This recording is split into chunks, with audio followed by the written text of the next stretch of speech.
Is the outcome of President Trump's upcoming impeachment trial all but certain? For weeks, Senate Majority Leader Mitch McConnell has been saying yes, predicting Senate Republicans will acquit the president.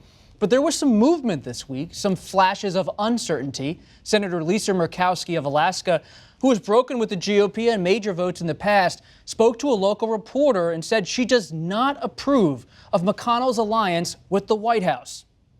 In fairness, when I heard that, I was disturbed. To me, it means that we have to take that step back from being hand in glove with the defense. And Senator Doug Jones of Alabama, perhaps the most vulnerable Senate Democrat, told ABC News in recent days that he remains undecided.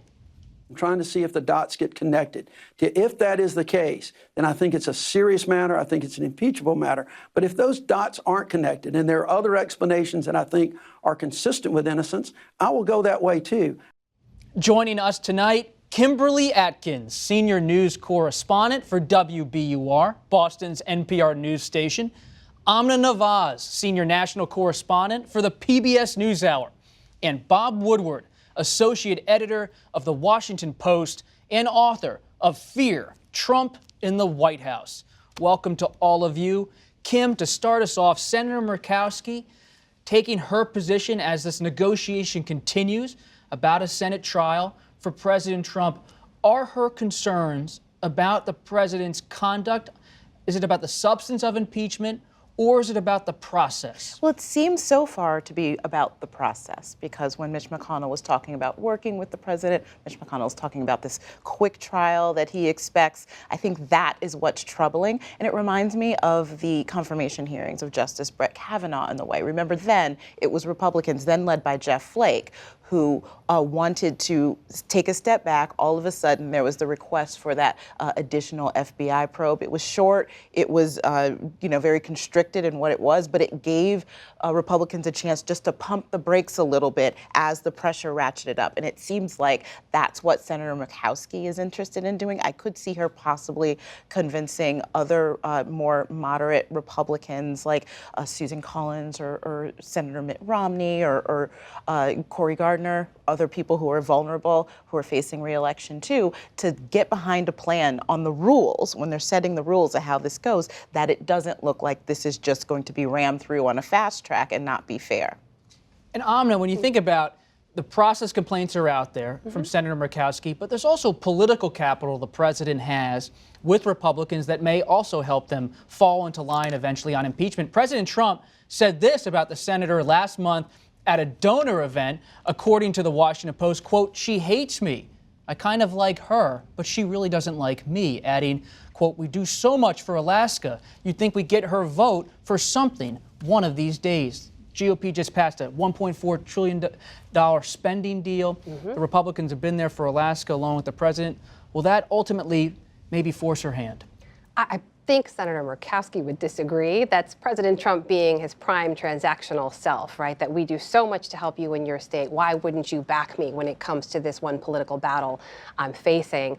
But, you said it really well, I thought, in the opening, which was this was a flash of uncertainty, and it wasn't that bright a flash, to be honest. To express some mild discontent with the way the process has unfolded so far is not exactly a forceful show of this is an abdication of our constitutional responsibility, this is problematic.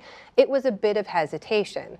And for all the speculation about now that the door is opened and has been opened by Senator Murkowski in this time where the Senate is still waiting for the articles of impeachment to be sent to them so they can begin the process, the door is open now for some other potential senators, maybe some vulnerable Republicans, people who have criticized the president before, Senator Mitt Romney, as Kimberly mentioned, who's actually been specific about his criticism of the president when it comes to foreign influence in the United States. It's a chance for them to walk through that door. Will they? I mean, we really have no idea, but the longer this process drags out, the more pressure there could be on them to have to answer to that. Bob, it brings up the big question I have as a reporter. Could there be a surprise on the horizon? Everyone thinks this cake is baked. Washington is sleepy this week. But you've been a student of history. You've been writing about the presidency for decades. Could there be a surprise? Well, of course. And what's interesting, the psychology of the senators is, wow, this is a high stakes game.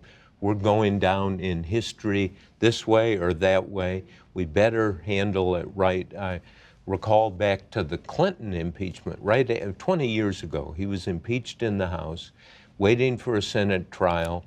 And who parachutes in? Two former presidents, Jimmy Carter and Gerald Ford, writing an op-ed piece in the New York Times saying the solution here is censure, and proposed a deal where Clinton would have to acknowledge he had lied or he had not told the truth under oath. Of course, he's not going to do that. And so everyone's trying to position themselves on this and make a judgment.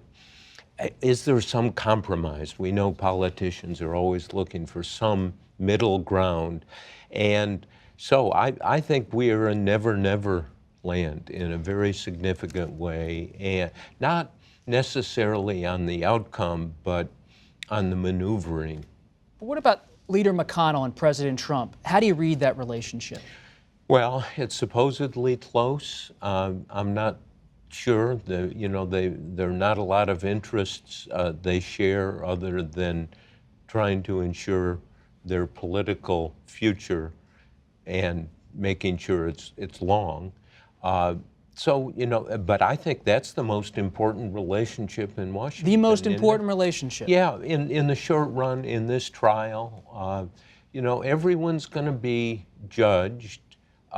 People in our business are still looking at Trump, the Trump presidency. I think there is an effort, I know, second Trump book I'm working on, to look in other areas that don't have to do with Ukraine. And there's a lot of research to do, a lot of reporting. And I think there has to be an effort to get Trump's side as much on all of these issues.